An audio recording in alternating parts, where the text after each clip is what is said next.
YouTube channel. कैसे हो मेरे प्यारे भाइयों बहनों? उम्मीद है कि आप बहुत अच्छा कर रहे होंगे। दोस्तों, सब तरह का न्यूज़ वीडियो देखा करो, है ना। कई हमारे बड़े भाई सब हैं, वो यूट्यूब पे पढ़ाते हैं, उन सबको देखो, इंग्लिश को इम्प्रूव करो, ठीक है। और हमारे भी वीडियो देखो, लाइक करो, कमेंट करो, सब्सक्राइब करो, शेयर करो अपने दोस्तों के साथ। और पूरी जब वीडियो को आप देखना शुरू करते हो तो पूरी वीडियो को देखो। अगर आप नहीं देख पाते हैं एक मरतबा तो पॉज कर लो, फिर दोबारा देख करके पूरी वीडियो को देखो, ठीक है। दोस्तों, ड्राई का मतलब आपको सबको पता है, सूखा रन। सूखा रन यानी क्या मतलब है? ड्राई का मतलब यहां पे हो गया सूखा समय जो आने वाला है, उसके लिए भागो, यानी तैयारी करो। क्या मतलब है? यानी किसी कठिन स्थिति के आने से पहले उसका अभ्यास या तैयारी करना, इसको बोलते हैं ड्राई रन, ठीक है। यह मतलब है। तो ड्राई का अर्थ यहां पे सूखा भी है और ड्राई रन एक मुहावरा भी है, ठीक है। ब्रेस फॉर, रेडी हो जाओ, किसी काम के लिए रेडी हो। ब्रेस फॉर या उसका सिनोनिम आता है प्रिपेयर फॉर, वीक, कमजोर मानसून के लिए। कमजोर मानसून के लिए खुद को तैयार करो। एंड होप, और उम्मीद करो, फॉर द बेस्ट, सबसे अच्छे के लिए। ओके, यानी किसी भी कठिन या बुरी स्थिति का जो सामना करने के लिए जो तैयार होना, उसी को ब्रेस फॉर भी बोलते हैं। और होप फॉर द बेस्ट, अच्छे परिणाम को उम्मीद रखो, सबसे अच्छे नतीजे के क्या है, आशा करना। कह रहे हैं कि इट होना चाहिए, have been a good day, अच्छा दिन, फॉर मार्केट्स, मार्केट्स के लिए, यानी बाजार के लिए, शेयर मार्केट्स, व्हाटएवर। क्यों भाई? विथ, यहाँ विथ रीजन, ईरान और यूएस का जो बात कर रहे हैं, पीस की, शांति की, हा, दोनों आपस में फ्रेंड है शुरू से ही। बट लेकिन फ्राइडे ने एंडेड, फ्राइडे जो खत्म हुआ है, यानी फ्राइडे के दिन जो खत्म हुआ, सेंसेक्स और निफ्टी जो है ना, वो डाउन, नीचे हुआ, मार्केट नीचे हुई रफली 1.5% ईच, दोनों के दोनों। यानी बाजारों के लिए अच्छा दिन होना चाहिए था, क्योंकि ईरान और अमेरिका शांति की बात कर रहे थे। लेकिन शुक्रवार को सेंसेक्स और निफ्टी दोनों लगभग 1.5% गिरकर बंद हो गया। निफ्टी जो है ना, एक भारतीय शेयर बाजार का एक दूसरा प्रमुख सूचकांक है, और सेंसेक्स जो है वो भारतीय शेयर बाजार का प्रमुख सूचकांक है। एंडेड कवर का मतलब हुआ अंत हुआ मार्केट्स, शेयर बाजार की बात। तो यहां पे जो एक वर्ड है दोस्तों, डैम्पेनर। डैम्पनर का मतलब होता है ऐसी चीज जो उत्साह कम कर दे या अच्छी स्थिति को खराब कर दे। जैसे द डैम्पनर, ऐसी चीज, कह रहे कि यहाँ ऐसी चीज जो उत्साह को कम कर दिया जिसने, वो क्या थी? Was El Nino. अच्छा, इल नीनो क्या होता है?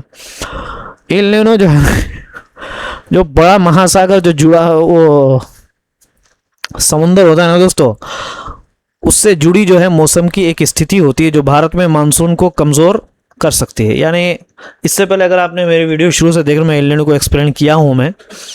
यानी कुछ ऐसा सिस्टम होता है जिसके वजह से मानसून जो है, यानी बारिश जो है, वो कम होने की संभावना होती है। इल नीनो जो समुद्र के अंदर एक बहुत बड़ा सिस्टम होता है, विच इज नाउ, जो कि है एक्सपेक्टेड, वो उम्मीद की जा रही है कि टू वीकेंड, कि वो कमजोर कर दे दिस ईयर्स मानसून, इस के बारिश को फर्दर आगे बढ़ करके। इन अप्रैल में IMD हेड फोरकास्ट, उन्होंने भविष्यवाणी की थी कि रेनफॉल, यानी बारिश, at 92% of long term average, जो कि नीचे है, बट लेकिन स्टिल क्लोज टू नॉर्मल, लेकिन वो करीब था नॉर्मल, यानी बारिश नॉर्मल हुई थी, ठीक है। यानी इन अप्रैल में IMD ने के अनुसार अनुमान लगाया था कि बारिश लंबे समय के औसत का 92% होगी, जो सामान्य से थोड़ी कम है, लेकिन फिर भी सामान्य के करीब है। तो forecast rainfall at 90% of long, लंबे समय का जो अगर बारिश होगी तो उसका औसत 92%, उसका औसत का 92% होगा, जो कि अगरचे नीचे है औसत से, लेकिन फिर भी क्लोज टू नॉर्मल होने के करीब है। नाउ अब इट इज रिवाइज्ड, लेकिन उसने खुद दोहराया है, इट्स डाउन। उसने कहा कि भाई 92 वो कम, यानी जो बारिश होगी वो 90% होगी। क्या अब इस अनुमान को घटाकर 90% कर दिया गया है? रिवाइज डाउन का मतलब क्या हो गया था? पहले के अनुमान को कम कर देना। कह रहे हैं कि ये बदलाव बहुत बड़ा नहीं लगता, लेकिन केवल औसत आंकड़े पूरी सच्चाई नहीं बताते। कह रहे कि दैट, जो कि डजंट सीम, नहीं लगता, लाइक ऐसा अ बिग चेंज, बड़ा बदलाव, बट लेकिन औसतन don't tell the whole story. जो ये एवरेजेस है ना, वो होल पूरी स्टोरी नहीं बतलाती है कि भाई आगे चल के क्या होने वाला है। समझ में आ रहा भाई? ड्रॉट यानी जो खुश्की होती है, कहत होता है जहाँ कुछ भी नहीं होता, इन द फूड बास्केट, है ना, यानी यदि अनाज पैदा करने वाले प्रमुख राज्यों में सूखा पड़ जाए और दूसरी जगहों पर बहुत अधिक बारिश हो जाए तो कुल औसत बारिश ठीक दिख सकती है, लेकिन खाद्यान्न उत्पादन, महंगाई, लोगों की खरीदारी की क्षमता और सरकार का बजट सब पर बुरा असर पड़ेगा। फूड बास्केट स्टेट का मतलब होता है दोस्तों वो राज्य जो देश के लिए बड़ी मात्रा में अनाज पैदा करते हैं। ठीक है, कह रहे इन द फूड बास्केट यानी जो जहां फूड वाले थैले वाले राज्य, यानी वो राज्य जहाँ पे फूड बहुत ज़्यादा अनाज पैदा कर देते हैं एंड एक्सेस, और बहुत ज़्यादा जो अगर वहाँ पे कम हो बारिश और ज़्यादा बारिश हो रेनफॉल एल्सवेयर किसी और जगह में, यानी जो फूड बास्केट स्टेट नहीं है, कैन ऐड अप, वो मिला करके टू अ गुड एवरेज वो अच्छा अवसर बना सकते हैं। बट लेकिन जो फूड का उत्पादन है, प्रोडक्शन है और महंगा इन्फ्लेशन है, कंज्यूमर का जो डिमांड है, कस्टमर की जो मांग है एंड गवर्नमेंट का जो बजट्स है, विल सब के सब ऑल टेक अ हिट, लेंगे नुकसान, एक हिट लेंगे, एक मार को झेलेंगे, मतलब उन सबको नुकसान होगा। याद कर लो इसको, टेक अ हिट।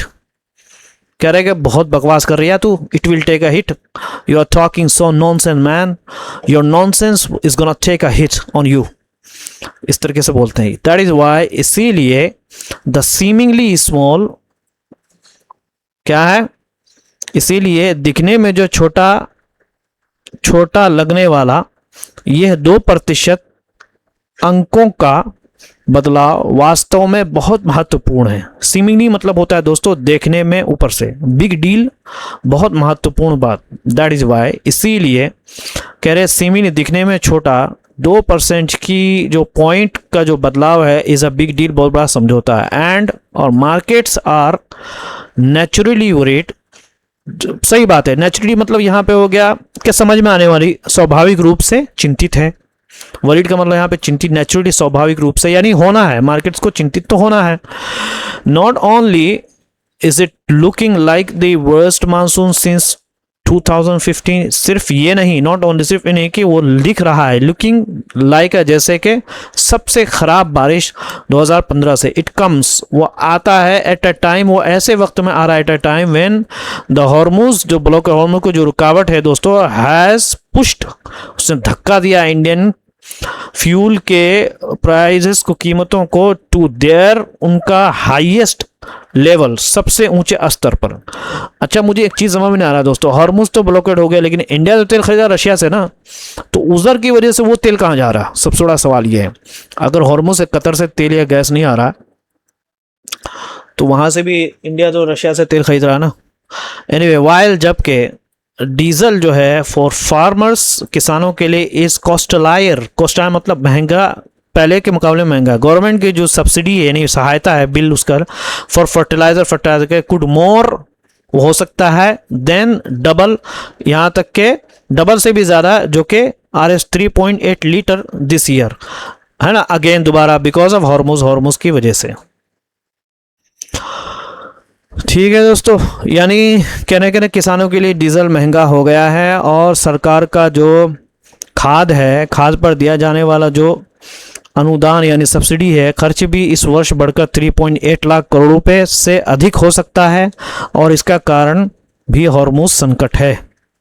अच्छा, कह रहे कि क्योंकि भारत की लगभग आधी आबादी खेत पर निर्भर है और खेती का लगभग आधा हिस्सा बारिश पर निर्भर है, इसीलिए सरकार किसानों से खाद का अतिरिक्त खर्च उठाने के लिए नहीं कह सकती। गिवन मतलब क्योंकि यहाँ पे गिवन दैट, इसी वजह से कि ऑलमोस्ट तकरीबन हाफ ऑफ द इंडिया की जो आबादी है वो क्या है, इज है निर्भर, डिपेंडेंट ऑन फार्मिंग, किसानों पर, खेतियों पर, and half of the agriculture, और जो हाफ ऑफ द जो खेती है वो इज रेन डिपेंडेंट, रेन पर निर्भर है। गवर्नमेंट कह नहीं सकती, can't ask farmers to share, कि वो हिस्सा करें, तो शेयर करे फर्टिलाइजर के बिल को, यानी गवर्नमेंट भी दे और